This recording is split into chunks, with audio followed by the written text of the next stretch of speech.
Welcome to the 8 Billion Project, where we're on a mission to make an impact by discovering and sharing the purpose of every person on this planet. I'm your host, Lisa Florida. Enjoy today's episode. Hi, everyone. Welcome to the 8 Billion Podcast. I am your host, Lisa Florida, and today our special guest, Mr. Alec Eickert. Alec is a business owner, entrepreneur, ultra runner, mountaineer, and travel fanatic. Alec is one who believes in the power and resilience of the human spirit and one who perpetually seeks to optimize life in all of its pillars. Professionally, Alec is currently the managing partner of BDV Capital Group, a boutique capital advisory firm that works with select investment groups, largely focused in the real estate private equity space. Alec comes from an entrepreneurial family and a real estate-focused family business in recent years. Personally, Alec is a former Division I athlete for the University of Oregon and now an ultra marathoner and an avid mountaineer. Currently climbing the highest point in all 50 states of America while simultaneously pushing his running endurance limits consistently further, recently completing his furthest race yet, the Ultra Race of Champions, 62 miles to the Blue Ridge Mountains in Virginia. His favorite quote encompasses how he strives to live life. One day your life will flash before your eyes. Make sure it's worth watching. GW. Welcome, Alec, to the 8 Billion Podcast. Thank you for being a guest here. It's a complete honor. Likewise. It's awesome to be here, and I appreciate the opportunity. Excited to catch up. No, absolutely. So audience, what I wanted to let you guys know, I met Alec about can you believe 4 months have gone by? I met Alec when I flew out to Orlando, Florida. And I was there I did a taping with Dave Seymour. And Alec was one of the representatives of Capital Investment Group. And so we rode in the same car throughout that whole day, and we all got to know each other well.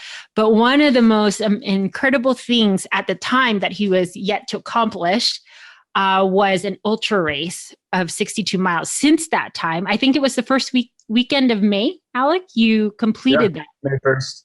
May 1st. So, it's like I said, it's an honor to actually have you here, even just to start with sharing that experience with the ultra race. I remember you were posting on Instagram and you're like, okay, I'm about to start. And I literally woke up and then you're like, I'm done. I was like, how did this gentleman do 62 miles? How long was the race for you? 15 and a half hours. 15 and a half hours. So we started at 5 p.m., and then, of course, ran through the night, and I finished at 8:30 a.m. So now, I mean, just even accomplishing. One foot in front of the other. I'm sorry? I was saying just 1 foot in front of the other for a long time. No, and okay, I've ran half marathons. Okay, I can't even say, and marathon is what I'm pushing for. But could you tell me? So this is your very first ultra running race that you completed on May 1st. Yeah, so this was 100K. So since then, I did my first half marathon with, my running buddy who still is running these races with me, Matt O'Brien, and he's, gone on to doing bigger and better things, or I'm trying to keep up with him, but he's pushing the limits even further. But we did a half marathon. It's called the Muddy Monk here in the Midwest. I'm based out of the, suburb of Chicago. And then we did our first marathon in Death Valley in December of 2018.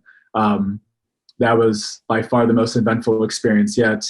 And then we did a 50K in Chicago winter in 2019, which is about 31 miles. And then we did a 50-miler in Monument Valley, Utah, so through the desert, over some plateaus and buttes and so forth. That was super special. That was in February of 2020.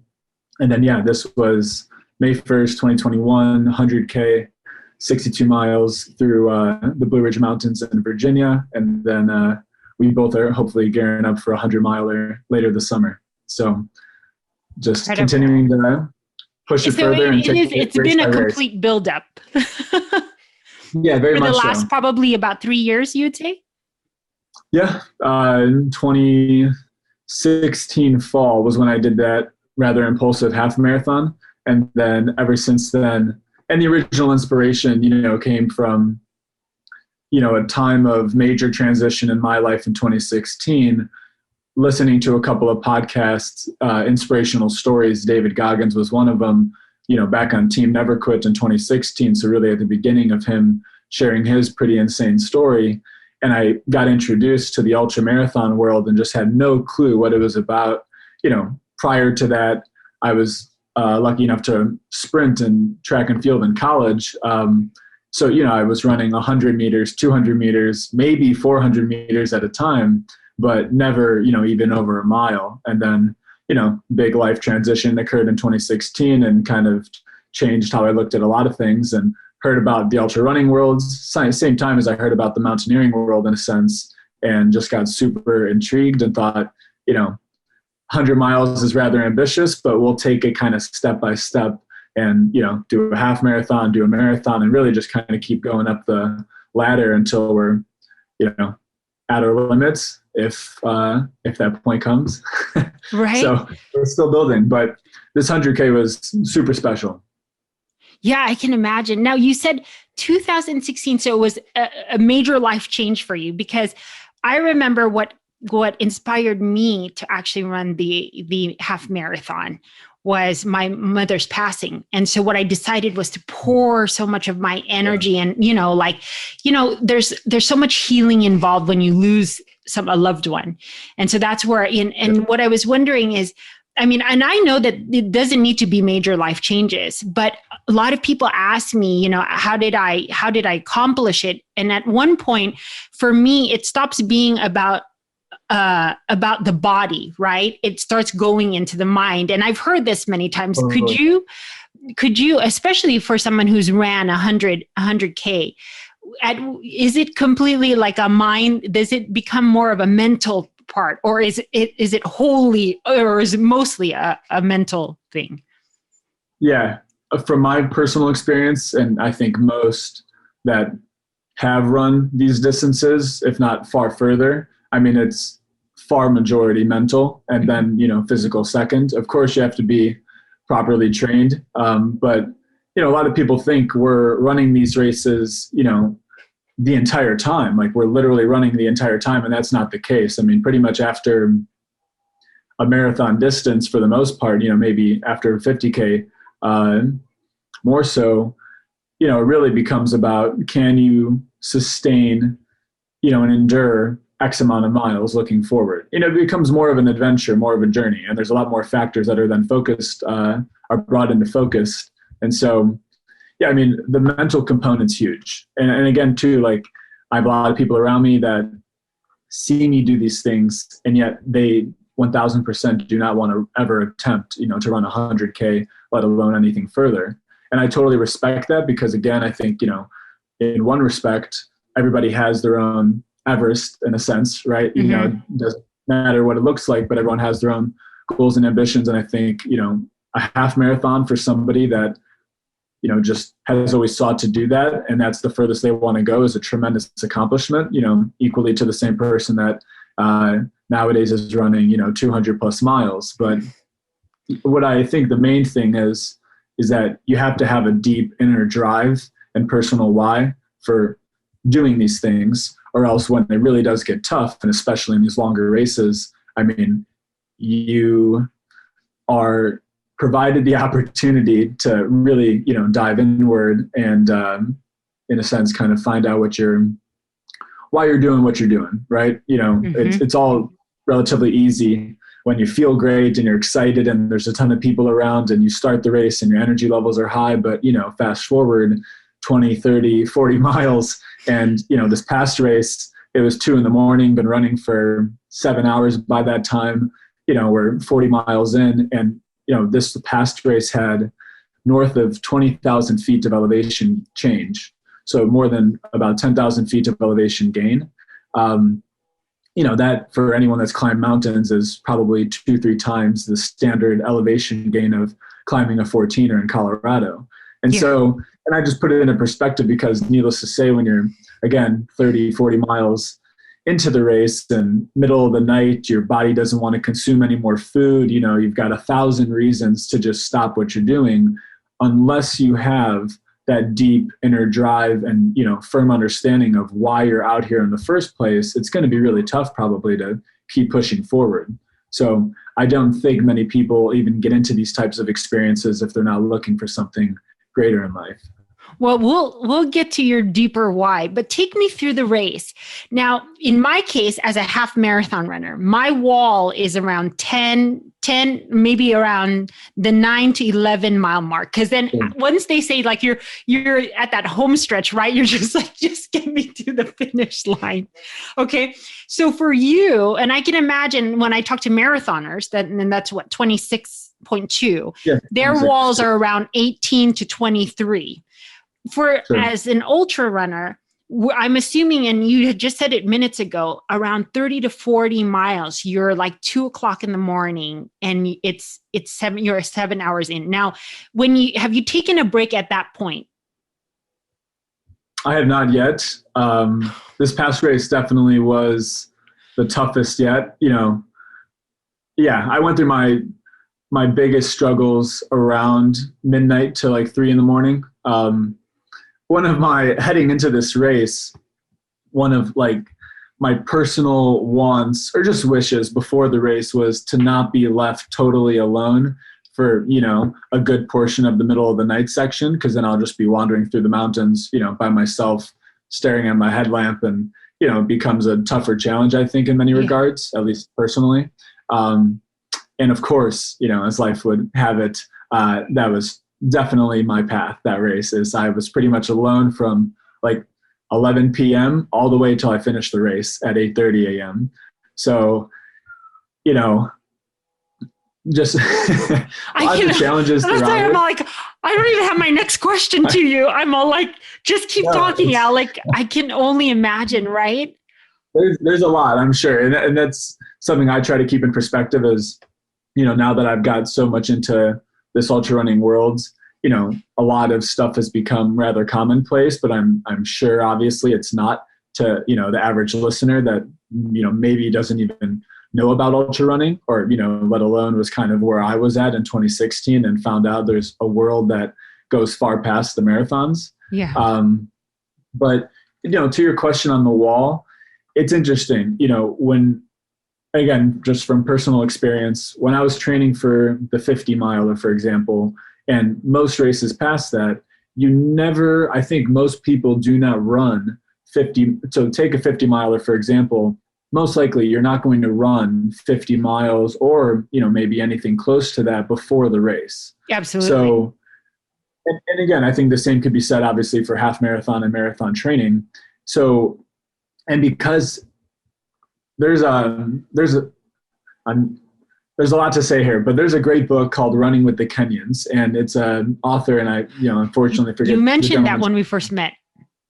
Yes, and it's a fascinating look into the running culture in, that section or that region of Africa. So I think it's Ethiopia and Kenya and, neighboring communities. And something that the author took away, and again, from Kenya and Ethiopia, I believe they have produced more champions of marathon distance running than any other region in the world, I'm pretty sure. And again, take that with a grain of salt, double check me. I don't want to put out false facts here, but I'm pretty sure that was the core takeaway. And something that stood out though is like the author in that book posed the question, why are these world-class runners that do train, the majority of their time at higher altitudes, at least higher than, most other running communities altitudes because of the highlands out there in that region. But why don't they push ultra marathon distances more often? Why aren't they winning all these ultra marathon races, which again, those winning these ultra marathon races are not from that region, they're from around America or other parts of the world. And so there's no specific area that has the highest concentration of ultra marathon champions. And something the author pointed out was that for most people running marathons, especially those that, are world-class performers, they're so heavily focused and trained to perform optimally. Mm-hmm. And once you break through the marathon distance and start to go further, it becomes, I think, largely more of an endurance adventure feat in a sense, where you're not going to be able, in most cases, and again, there's, the top tier of runners that are just unbelievable athletes and can run 7, ish minute paces for 100+ miles. And, maybe they're obviously the exception here, but for the most part, I think when you break through the marathon distance, at least personally, it's been less on performance and more about, can I sustain and get myself to, the end point here. And so I haven't really experienced any specific walls or a time of races where the wall does occur, but rather it's, Death Valley, my marathon in Death Valley, which I should have trained 1,000 times better for. I mean, I hit my wall, let's call it, mile 6 or 7. I mean, and it was just a way harder environment than I have ever imagined. Do not underestimate Death Valley to anyone that may be listening and thinking about running a race out there, because, we got bussed out to the middle of the desert. The race director just pointed at a mountain range and said, "You're on a road, follow the road across those mountains. And when you get to the other side, you'll finish the marathon. And if you leave the road, you're on your own. You're not going the right way. So pay attention." And there was only 5 aid stations the entire race. And so,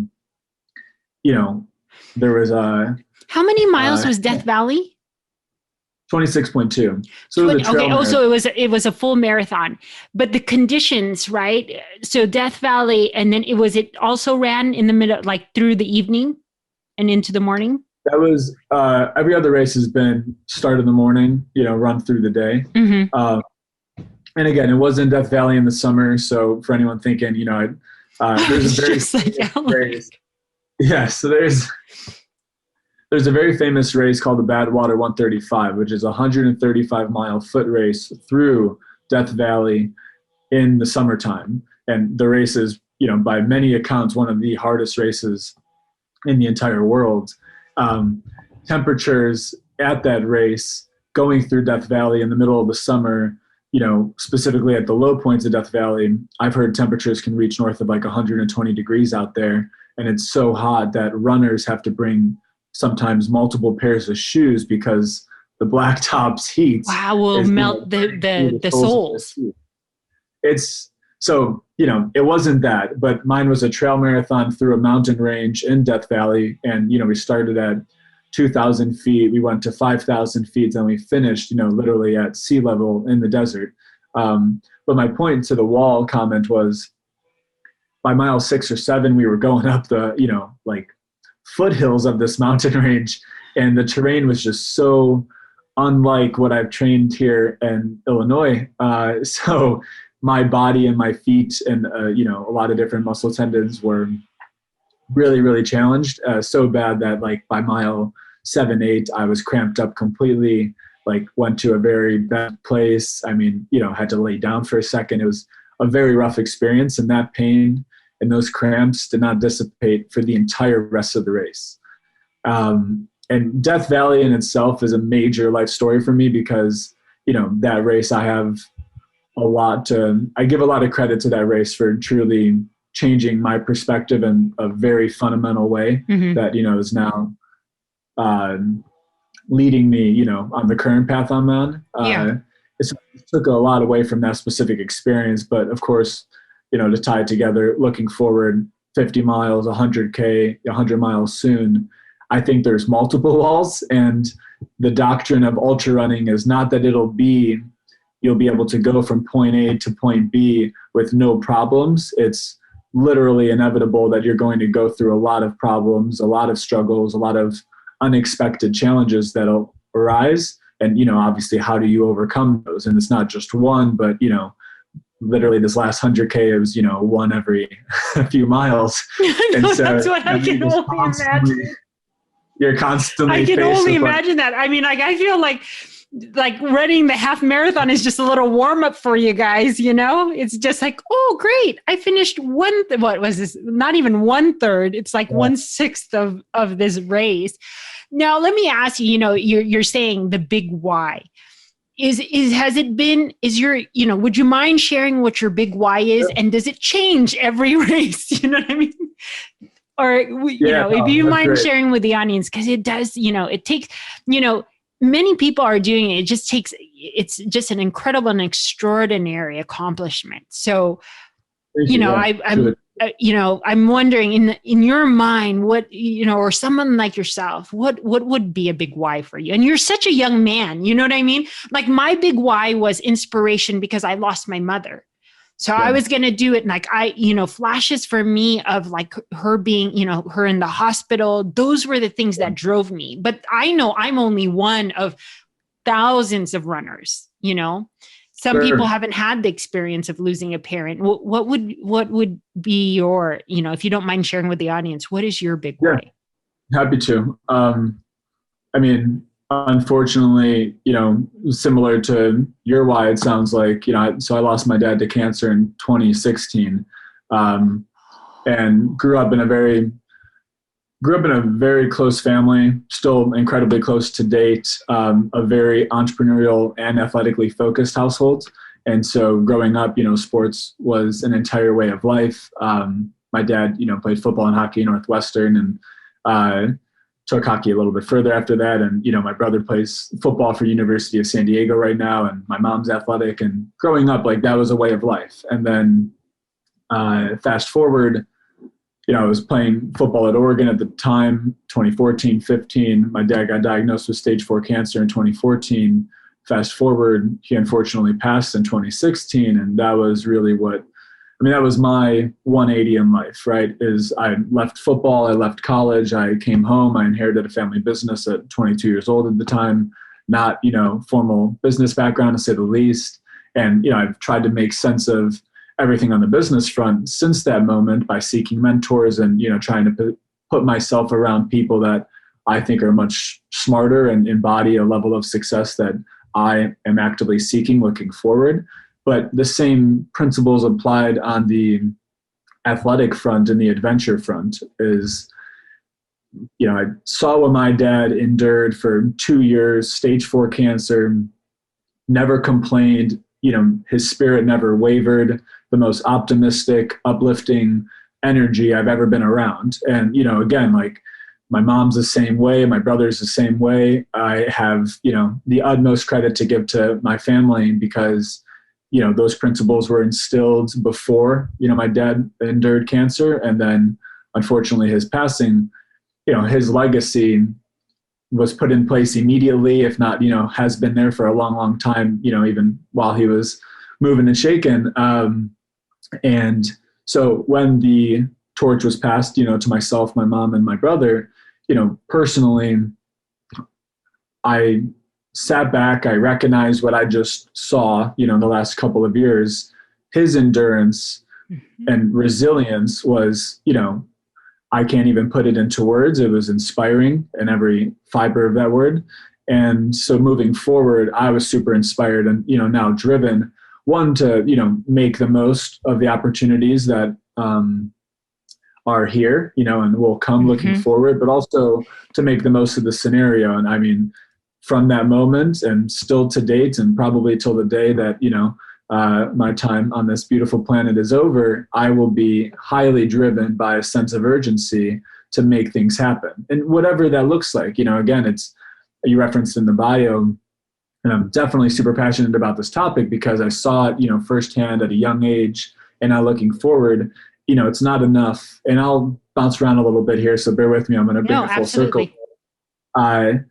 It's not enough to accumulate a bunch of wealth, but let your health go, right? Without health, you've got nothing. And so, immediately it was like, look, life is short, life is fragile.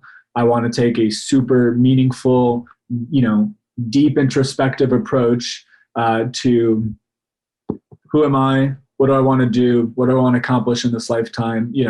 Attend my own funeral if I have to, theoretically, to figure out, what kind of legacy that I seek to, what type of legacy I'd like to leave, again, hopefully many years down the road. But, my dad used to tell me, plan on living forever and dying tomorrow. And I think that's a beautiful paradox because you have to make the most of today, but at the same time, be properly planning for the future. So, still to date look at life in its pillars, and I do it every single day, and they're constantly in focus, and that's health, wealth, love, happiness, fulfillment, and spirituality. And so I think, it's not enough, obviously, to optimize just one of these pillars. You really need to do your best to optimize them all because, they're all interdependent in a sense. And so backtrack, losing my dad, going through that experience, this fire was lit inside of me. Not that it wasn't there before, but again, looking forward, at that young age, and my brother was 15 at the time, he's gone on to do just tremendous things and couldn't be prouder of him and, where things are headed on his front. And same with my mom, just wildly inspired. And so moving forward and the ultra running and the mountaineering, it was how do I build, to Jesse Itzler's, credit here, how do I build the best life resume possible?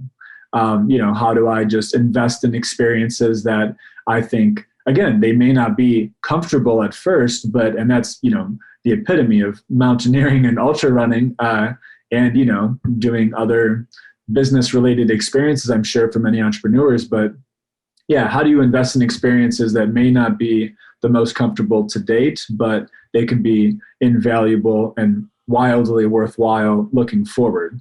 And really that has been what the ultra races have been for me is, that Death Valley experience.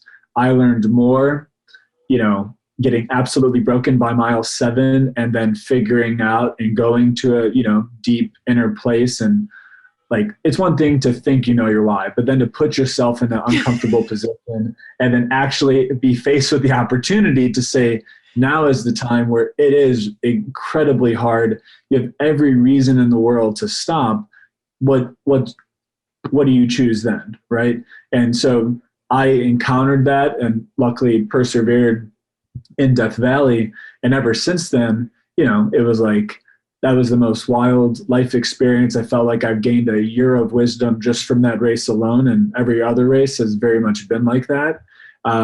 Especially this past one, I had more reasons to stop than, I probably have ever had in another race. Mm-hmm. But this past race, in light of my dad's story, I ran it on May 1st, 62 miles. May 1st is my dad's birthday, and he would have turned 62 years old that year, or this year. So, yeah, it was super special. And ironically, if that's not already, wildly special, I took, out of 100 runners, 62nd place.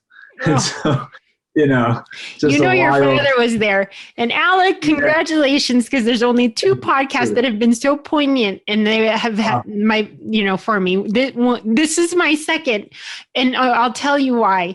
Just because my very first podcast, it was a gentleman by the name of Mark Ledlow, who also lost his father to cancer, and it became his driving force to, and his podcast is called Fearless Mindset. And he had a military background. So I was thinking, it's the military and all this kind of stuff. And he said, it's because of my father. He had the most fearless mindset. I watched him go through cancer. And that's why I'm crying, because I know that your father was there for you. Yeah. Just the the synchronicities of those numbers.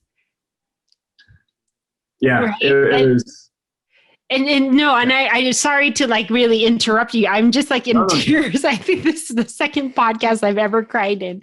But, knowing that ours was the same drive, some of these podcasts just seem to amaze me because they're such a blessing and healing for me, because I do remember us in the car and we talked about that, We talked about losing your father. And I was just 2016. And I didn't know it was all of these things led up to these moments, including here today, Yeah. Well, and maybe a couple things on the note. One is one of those things that you, myself, others that unfortunately, don't have one or both of their parents still here, we can relate on this regard. And it's, I think, a takeaway that I've been more of an advocate on recently is if people that do have both their parents still here, let alone, they still have all of their family members and close friends still with them, I just encourage them to not wait until somebody's gone to have this, major life alteration in a sense, or major kind of come to life moment in a sense. So hopefully they can learn from, stories like the ones that we're sharing here today. And, I'm again sure that many people out there know intimately people that have gone through really tough challenges. And so I think there's a lot to be gained from learning lessons from other people's stories that have gone through hardship, because I don't sit here and wish my, circumstances on anybody, but I do think life is short, it is fragile, and, we all need to stop, frankly, and make sure that, we're heading down the path that if money was never of a concern, if you had all of the resources in the world, like, would you still be doing what you're doing today? And I just think that's a really important topic, because you don't hopefully need somebody up close, and personal you don't need to lose somebody really close to you, or, go through a terribly challenging life event, hopefully, to really internalize those lessons. So if you can learn it from other people, that's certainly the better route. And if it does happen to you, obviously my encouragement there is things work out best for those who make the best of how things work out. And so, you have your hand of cards and play them well, play them the best that you can. No, absolutely. I've never lived life more in the last 3 years than I ever have. One, due in part to my mom inspired me. My mom's spirit is what inspires me every day to make these change, to make a difference in the lives of others. And then of course, Alec, as you were talking, one of the things that kind of reminded me, of, maybe similarities in the story, my sister, after my mom's passing, she posted something on social media just to announce, just because my mom was known really well for her community work and of course for her career. But she said, in the end, she beat cancer. Cancer didn't beat her because of her spirit. She never cried. She never, she lived every day and all that kind of stuff. And that's why when I was crying a lot and I'd be running, I'm all like, I was like, you have no reason to cry. Your mom, you know what I mean? I literally, it's the same thing, I watched, after she was diagnosed, it was 9 months of watching her. So those are some of the best moments of my life, because you never feel that closeness or what you do as step up as family until moments like that happen. But you're absolutely right. Don't wait, for the audience members who are listening to this, don't wait for those moments to, and we never wish that upon anyone.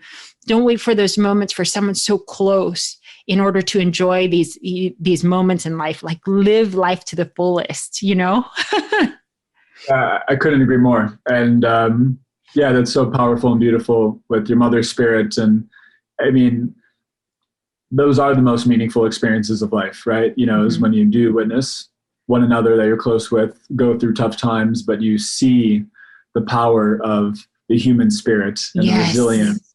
And there's so much content out there that touches on humans, our ability to push way further than what we think. Absolutely. And I can't speak to that enough. I definitely did not train, probably have ever trained enough to, be properly prepared for these races. But then it's amazing when, I still show up and I'm wildly excited, because I look forward to the journey of reaching a breaking point and then, choosing literally to take one more step and then, looking at a tree 50 yards and thinking, just get to that tree. Just get to that tree. And then there's still 200 more to get to. Yes.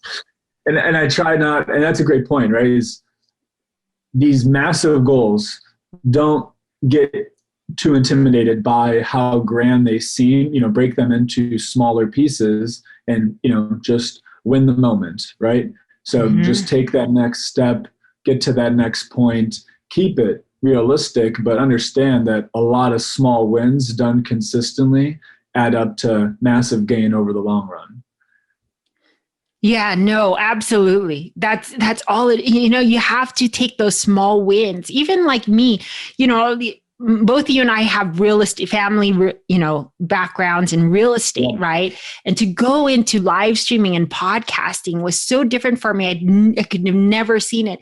And it just takes that one time. I remember just pressing go live, and I think I stayed on for 3 minutes, but it was so I felt like I was skydiving because I was just like, who's watching? No one's even watching it. It's like the thrill of my life. But every time it just keeps getting easier to push go live. And then eventually a few months later, it was like, hi, everyone. Welcome to the 8 Billion Podcast. I am your host. And here I am, now 35 interviews in. And I'm just getting started. It's amazing. And I'm so glad I got to share this space. On that, because that is such a beautiful, story. And there's so much in there to unpack that I think is worthwhile for listeners. And I think that people should seek to put themselves in more uncomfortable positions more often. Hopefully people can interpret that the right way, because it's our own willingness to seek discomfort that dictates personal growth. Absolutely. And you starting the podcast is the perfect example of that. It's not a comfortable thing to do, and you hit go and you set it all up, and you're probably and then I turned it off after 3 minutes. But by the 10th time that you hit go, turn it off, hit go, turn it off, then you said, you know what, I need to stay on. I mean, whatever the process looks like. And now what you just said, you're 30 plus episodes into this experience. You're probably a lot more comfortable with the intro and just the flow of the podcast experience now than you were when you started. And I mean, that's the recipe for everything else in life, is just get to the starting line, press the green light, go, and, get on and then get it done. And it probably isn't the most comfortable thing at first, but with repetition over time, it's bound to get better. You will get more comfortable and you will find your flow. And that's how great things are achieved. And I think that's a beautiful thing that I've spent a lot of time thinking about too, because now to date, I've climbed a few mountains and run some races and, working on building a business as we speak. And these things, it's something I'm very proud of to date, but they weren't easy from the get-go. And frankly, I'm going to go out tomorrow and I'm going to go run a few miles. And that first mile and the second and however many I run, they're all still 1 mile and they're all still not a walk in the park. Absolutely. It's just me running 100K is just my acceptance that I'm going to run, a slow jog for a while, 15 hours plus. And that is what it is. Like half a day. Yes, exactly. It's, but I will say, the last couple of finishes of these races, they've been the most profound, euphoric, just rewarding experiences I've ever come across. And the same thing with big business wins, with family wins, with friends wins, just winning in all the pillars of life. They can't be under-celebrated in any regard. They're truly what matters. And again, it doesn't, mean enough to just go run a bunch of ultra races and just win in that regard. Obviously, hopefully one has a great family and friends life and, is in tune, with their higher individual self and whatever spirituality form that appears as. And, they're working on something they're excited about in the business front, and it just continues. But I do think, again, it's our own willingness to seek discomfort, to put ourselves in situations that obviously are not ideal at first, that do present the best opportunities to grow and, really achieve some exciting things. Oh, so congrats on your podcast, because this is an awesome platform. I couldn't be more excited for you and what you're doing here. And I think it's a wonderful testament to, I believe, the principles we're speaking about to date. No, it's truly an honor, Alec, from one soul to another, right? Because we talked about that, even down the spiritual pathway. But I do want to repeat this part, and I did say it in the bio. I want to leave with this. It says, one day your life will flash before your eyes. Make sure it's worth watching. And that really got to me. I mean, like that. I mean, absolutely. If this is even this one sentence, if you could live your life by that, every moment after moment is truly defined. Like, you know what I mean? It's amazing. Now, Alec, I mean, you've already had like, there's just gems dropped left and right, wisdom from heart and soul. But if there's any parting message you could leave with the audience, and I've asked this before. I said, if you had the uninterrupted and unobstructed attention of 8 billion people, just for a few minutes, and this was your 15 seconds of being able to say something, what message would that be? It would be that quote. Hands down. Yeah. One day your life will flash before your eyes. Make sure it's worth watching. I think that is the proverbial freight train that we all need, coming into our lives, that allows us that provides an opportunity for us to stop and really think about, again, who am I? What am I doing? Where do I want to go? What does the ideal life look like? And whatever is important to you, and, are you making the proper investments in that ideal life as you should be at this very moment? Again, to give credit to my dad saying, plan on living forever and dying tomorrow. Are you happy with how you spent today? At the same time, are you heading the right direction if you were gifted to live, another 100+ years? Wow. Super powerful. And just actually this whole podcast was super powerful. It was even for me, I was like, I don't even know. I was like, these tears started coming down my eyes, Alec. But wow, what an amazing, thank you so much for sharing this space with me. I mean, these are the things that like ignite my, it really empowers me, Alec, to keep going. Because that's the beauty of these podcasts. You don't know, as a podcaster, I don't prepare questions. I really just connect as if it was just the two of us. But of course, these are questions I ask that I believe that, they're really important to ask. What are your deeper whys? What are the things that drive you? What is your purpose? Because those are the people who are doing incredible things in life. And every single person on this earth has the capacity to do this. So thank you for sharing this hour with me. And these go by so fast, but we talked about this, Alec. There's going to be a part 2, because I'm sure it doesn't stop at 62 miles, right? I think you're The show goes on. The show goes on, and that is the mantra, keep going. Yeah. No, absolutely. Yeah, appreciate the opportunity, and I'm looking forward to all future conversations. But again, I think it's awesome and amazing what you're doing here with this podcast and platform, and just keep on going. Well, Alec, I do want to ask you if there are any audience members that have listened to this and have any questions of like connecting with you, whether it's about ultra running, was there any contact information, or is there a great way to get a hold of you or anything like that? Yeah, Instagram, first and last name, Alec Eickert, LinkedIn as well. I mean, those are great platforms, and I'm frequently responding to folks on there. So that's probably the best. Perfect. And I will leave that, audience, I'll leave that in the description box. So then, Alec will be, is more than happy to connect with you if you have any questions specifically about ultra running. And of course, you could check out his bio.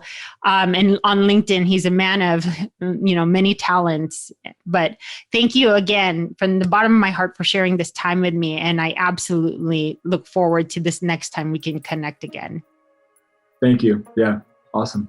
So thank you everyone for tuning into this week's episode of 8 Billion Podcast. And I look forward to seeing you on the next show. Thank you for listening to today's episode. If it's moved you in any way, please review and share your thoughts, or text me your thoughts at 949-247-2800.